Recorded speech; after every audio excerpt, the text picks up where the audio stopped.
ये पहली बार नहीं था जब नकाब पहने हमलावरों ने कपिल शर्मा के कैप्स कैफे पर 7 अगस्त 2025 को गोलियां बरसाई। बता दें, कुछ 25 गोलियां चली सुबह 4:40 पर, जिससे कैफे की खिड़कियां और दीवारें छलनी हो गयी। गोल्डी ढिल्लो, कुख्यात लॉरेंस बिश्नोई और गोल्डी बरार का यार ने इस हमले की जिम्मेदारी ली। हमने कपिल शर्मा को फोन किया था, लगता है उन्हें घंटी नहीं सुनाई थी। अब अगला ऑपरेशन मुंबई में करना पड़ेगा।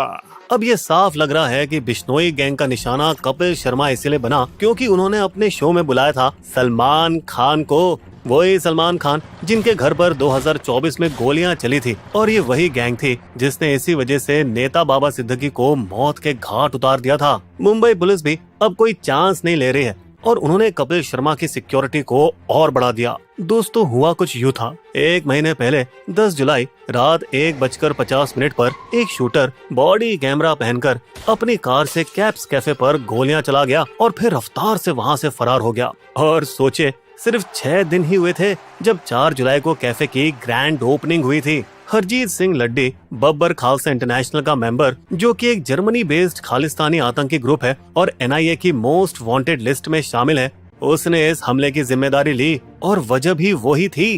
कपिल शर्मा के शो में एक किरदार ने निहंग सिखों के कपड़ों और बर्ताव पर मजाक उड़ाया। अगर कपिल शर्मा ने पब्लिक में माफी नहीं मांगी तो अब यहाँ इस तरफ सरी की पुलिस भी शूटर्स को ढूंढने में पसीना बहा रही है और अभी तक ये साफ नहीं है कि दोनों हमले क्या वाकई एक ही गैंग ने मिलकर प्लान किए थे या नहीं।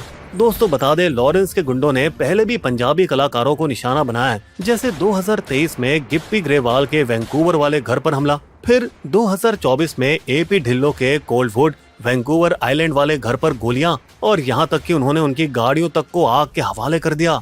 और वजह वही सलमान खान से उनकी दोस्ती। अब हालात पंजाब में भी हाथ से निकल रहे हैं। लोकल कट्टरपंथी और खालिस्तानी सोशल मीडिया की महिला इन्फ्लुएंसर्स को खुलेआम धमका रहे हैं। 13 जून 2025। सारा अश्लील कंटेंट डिलीट कर दो वरना कमल जैसा अंजाम भुगतोगी। भटिंडे में सिर्फ एक ही पार्किंग स्पॉट नहीं है। कमल पार्किंग स्पॉट, ये अजीब सी धमकी भेजी थी कट्टरपंथी अमृतपाल सिंह महरो ने, जिसने पंजाब की इंस्टाग्राम क्रिएटर्स कम्युनिटी में जैसे तूफान ला दिया है। क्यों?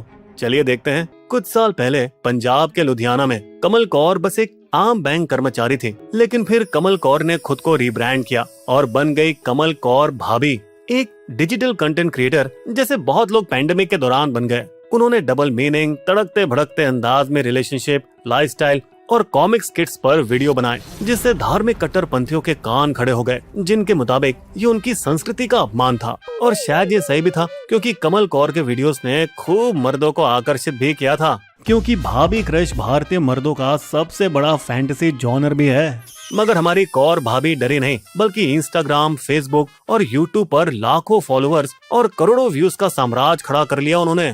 दोस्तों, बता दें, जब वो सालों पहले बैंक में नौकरी कर रही थी, तो बस 70 किलोमीटर दूर मोगा जिले के महरो गांव में अमृतपाल सिंह महरो बाइक मैकेनिक था, और कई पंजाबियों की तरह वो भी बेहतर जिंदगी की तलाश में मलेशिया चला गया। लेकिन वहाँ उसको अपने मालिकों के हाथों शोषण झेलना पड़ा। फिर एक दिन वो सब छोड़कर भाग गया और आखिर में उसे शरण मिली एक गुरुद्वारे में, जिसने उसकी जिंदगी बदल दी। भारत लौटकर उसने निहंग पंथ के नीले वस्त्र और हथियार अपनाए और बन गया एक पाखंडी धार्मिक ठेकेदार। 2020 में अमृतपाल और उसके समर्थकों ने स्वर्ण मंदिर के पास फोक डांसर्स की मूर्तियां तोड़ दी। यह सिख परंपराओं के खिलाफ है। फिर 2021 में उन्होंने एक म्यूजिक प्रोड्यूसर पर हमला किया और उससे पैसे ऐंठे। अपनी अश्लील वीडियो बंद कर दे। और 2022 में सत्ता पाने के लिए उसने अकाली दल अमृतसर की हार्ड लाइनर पार्टी से चुनाव लड़ा, लेकिन जिसमें वो बुरी तरह से हार गया। इसके बाद उसने बनाई अपनी कट्टरपंथी संस्था कौम दे राखे, प्रोटेक्टर्स ऑफ द कम्युनिटी, कथित तौर पर गुरुद्वारा कमेटियों और विदेशों में बैठे समर्थकों से चंदे के जरिए।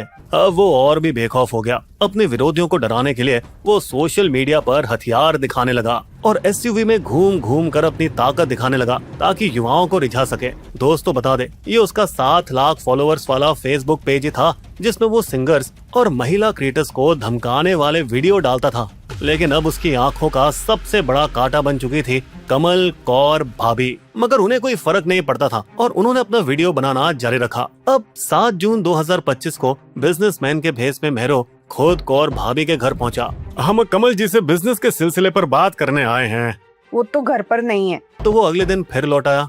मैडम जी, आप तो बहुत पॉपुलर हैं, प्लीज हमारे कार के प्रमोशन इवेंट में आइए ना। सॉरी, अभी कुछ दिन नहीं, मेरी माँ बीमार है। लेकिन मेहरो से तो रहा ही नहीं जा रहा था और वो 9 जून को फेरा धमका। आप फिर आ गए जी। मैडम जी, बस एक बार हमारी बात सुन लीजिए। देखिए, हम आपकी गाड़ी का पूरा रिपेयर और सर्विसिंग भी फ्री में कर देंगे। ये ऑफर भाभी को भा गया और वे मान गई। फिर मेहरो कौर के साथ उनकी Hyundai Eon में बैठ गया और पीछे उनके साथी स्कॉर्पियो SUV में उनका पीछा कर रहे थे। भटिंडे के एक मोटर्स वर्कशॉप में पूरी शाम गाड़ी के सर्विसिंग में बीत गई और भाभी भी खुश थी। लेकिन रात 11 बजे तक भाभी पर काला साया पड़ने वाला था।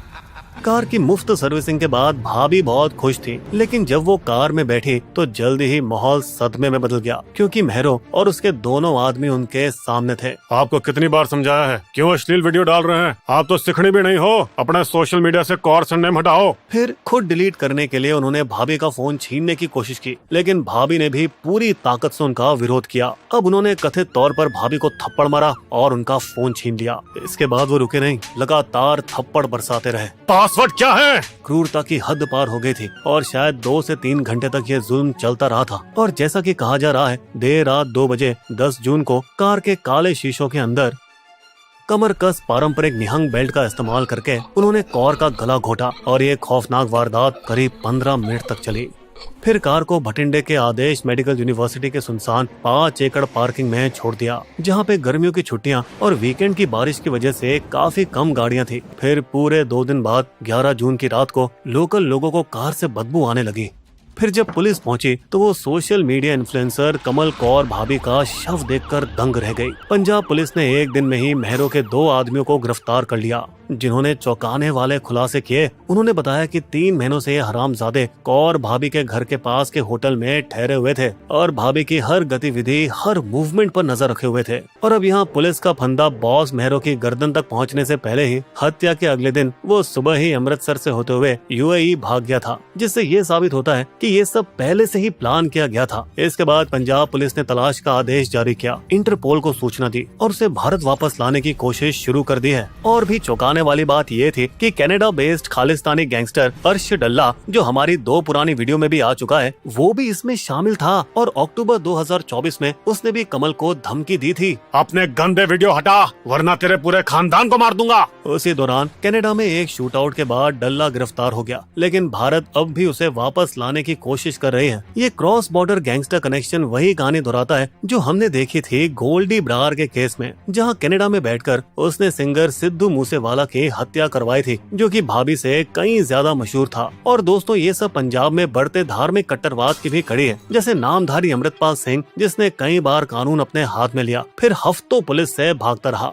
लेकिन 2024 के लोकसभा चुनाव में जेल के अंदर से चुनाव लड़कर वो जीत भी गया और MP बन गया। इस तरफ मेहरो के लिए धार्मिक संस्थाओं का समर्थन भी साफ दिखा कत्ल के बाद ऐसे फ्लैग्स बोर्ड लगाए गए, कौम दा हीरा और इज्जतन दे राखे। विवाद और बढ़ गया जब अकाल तख्त साहिब के हेड ग्रंथी जियानी मलकियत सिंह ने हत्या को सही ठहराया। जो दूसरे धर्म के लोग सिख नाम अपनाकर हमारी कौम की बदनामी करते हैं, उनका यही अंजाम होना चाहिए। भाभी दरअसल एक हिंदू महिला कंचन कुमारी थी और कौर सिर्फ एक स्टेज सरनेम था पंजाबी ऑडियंस को लुभाने के लिए। लेकिन दोस्तों, हर कट्टरपंथी ने मेहरो को सपोर्ट नहीं किया, कुछ निहंग नेताओं ने उसकी आलोचना भी की। ये हत्या शर्मनाक बात है। मेहरो और उसके आदमी ऐसे कंटेंट देख ही क्यों रहे थे? यहाँ तक कि सिंगर मीका सिंह ने भी हत्या की निंदा करी। हमारी कौम हमेशा दूसरों की रक्षा करने के लिए खड़ी रहती है, निहत्ती महिलाओं को मारने के लिए नहीं। इस तरफ महाराष्ट्र सिख एसोसिएशन ने जियानी मलकियत सिंह की दलील का विरोध किया और बुद्धिजीवी मानव अधिकार संगठनों ने इसे पंजाब में नैतिकता का तालिबानीकरण बताया।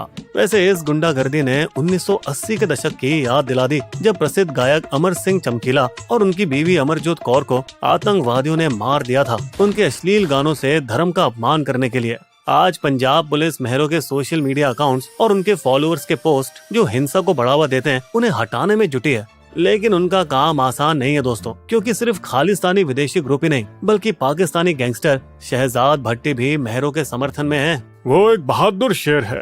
ये वही शहजाद है जिसके गुंडों ने जलंधर में इन्फ्लुएंसर रॉजर संधू के घर के बाहर इस्लाम पर आपत्तिजनक टिप्पणी करने के लिए ग्रेनेड फेंका था। आज पंजाब में महिला इन्फ्लुएंसर्स में बेहद डर का माहौल है, जैसे अमृतसर की दीपिका लूथरा, जिनकी पुलिस सुरक्षा के बावजूद उनको अपने विवादित पोस्ट को डिलीट करना पड़ा और उन्होंने अपने इंस्टाग्राम अकाउंट को भी डिलीट कर दिया है। बता दें कि मार्च 2024 में उन्हें जबरदस्ती एक भीड़ भरी सड़क पर कृपाण की ओर झुकाकर सार्वजनिक तौर पर माफी मंगवाई गई। I am sorry.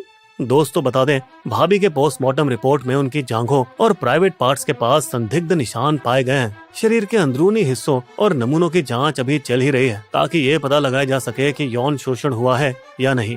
भाभी का आखिरी सोशल मीडिया पोस्ट जो उनकी मौत से 3 दिन पहले 9 जून को डाला गया था, वो उनका आखिरी संदेश बन गया। कोई खुशी नहीं, कोई मोहब्बत नहीं, कुछ भी नहीं, बस शक शक शक रह गया। दोस्तों, वर्चुअल दुनिया में लाखों फॉलोअर्स होने के बावजूद हकीकत में भाभी का अंतिम संस्कार सिर्फ 3 परिवार के सदस्य और कुछ सरकारी अधिकारी और कार्यकर्ताओं के सामने हुआ, बठिंडे में अपने घर से काफी दूर। दोस्तों, आपको क्या लगता है, क्या भाभी और दूसरी महिला इन्फ्लुएंसर्स का कंटेंट वाकई अश्लील था या ये सिर्फ धार्मिक उग्रवादियों की सोच का पैमाना है? और क्या कट्टरपंथ और आतंकी न्याय किसी समाज का हल हो सकता है? कमेंट करके जरूर बताइएगा। बिस्बो की शायरी। धार्मिक कट्टरता में गई कमल कौर की जान, धर्म के नाम पर हो रहा बहुत गलत ये काम। कट्टरपंथी सोच का करे विरोध सब आज, तभी सच में बनेंगे हम विकसित एक समाज। हमारे वीडियो कंटेंट के सोर्सेस आपको डिस्क्रिप्शन में मिल जाएंगे।